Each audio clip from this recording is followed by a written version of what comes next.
বৈষম্য বিরোধী ছাত্র আন্দোলনে শহীদদের পরিবারকে আগলে রাখতে সরকার প্রস্তুত রয়েছে বলে জানিয়েছে মৎস্য ও প্রাণী সম্পদ উপদেষ্টা ফরিদা আক্তার।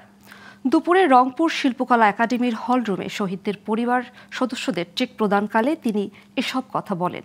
এ সময় জুলাই অভ্যুত্থানে স্মৃতি ফাউন্ডেশনের নিজস্ব তহবিল থেকে শহীদ পরিবারের হাতে ৫ লাখ টাকার চেক বিতরণ করা হয়।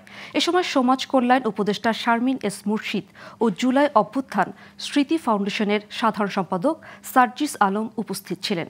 উপদেষ্টা ফরিদা বলেন, এখন পর্যন্ত বিভিন্ন হাসপাতালে চিকিৎসাধীনদের উন্নত চিকিৎসা ব্যবস্থা ও পুনর্বাসনের লক্ষ্যে কাজ করবেন তারা। সরকার তাদের জন্য সারা জীবন চিকিৎসার দায়িত্ব নিচ্ছে। যাদেরকে বিদেশ পাঠাতে হবে তাদেরকে দরকার হলে বিদেশ পাঠানো হবে, যাদের চিকিৎসা দেশে করা সম্ভব না, এবং তাদেরকে পুনর্বাসনের জন্য যেভাবে তাদেরকে প্রশিক্ষণ দিতে হয় বা সহযোগিতা করতে হয় সেটা আমরা করব।